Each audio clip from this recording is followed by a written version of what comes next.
मी सुनेत्रा अजित पवार गांभीर्यपूर्वक प्रतिज्ञा करते की कायद्याद्वारे स्थापित झाले आहे अशा भारताच्या संविधानाबद्दल मी खरी श्रद्धा व निष्ठा बाळगीन। मी भारताची सार्वभौमता व एकात्मता उन्नत राखीन। मी महाराष्ट्र राज्याची उपमुख्यमंत्री म्हणून माझी कामे निष्ठापूर्वक व ससद्विवेक बुद्धीने पार पाडेन आणि संविधान व कायदा यानुसार सर्व तऱ्हेच्या लोकांना मी गांभीर्यपणे व निपक्षपातीपणे तसेच कोणाच्याही विषयी ममत्वभाव किंवा आकस न बाळगता न्याय वागणूक देईन। मी सुनेत्रा अजित पवार गांभीर्यपूर्वक प्रतिज्ञा करते की महाराष्ट्र राज्याची उपमुख्यमंत्री म्हणून माझ्या विचारार्थ आणली जाईल किंवा मला ज्ञात होईल अशी कोणतीही बाब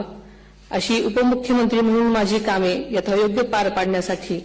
आवश्यक असेल ते खेरीज करून एरवी मी कोणत्याही व्यक्तीला किंवा व्यक्तींना प्रत्यक्षपणे वा अप्रत्यक्ष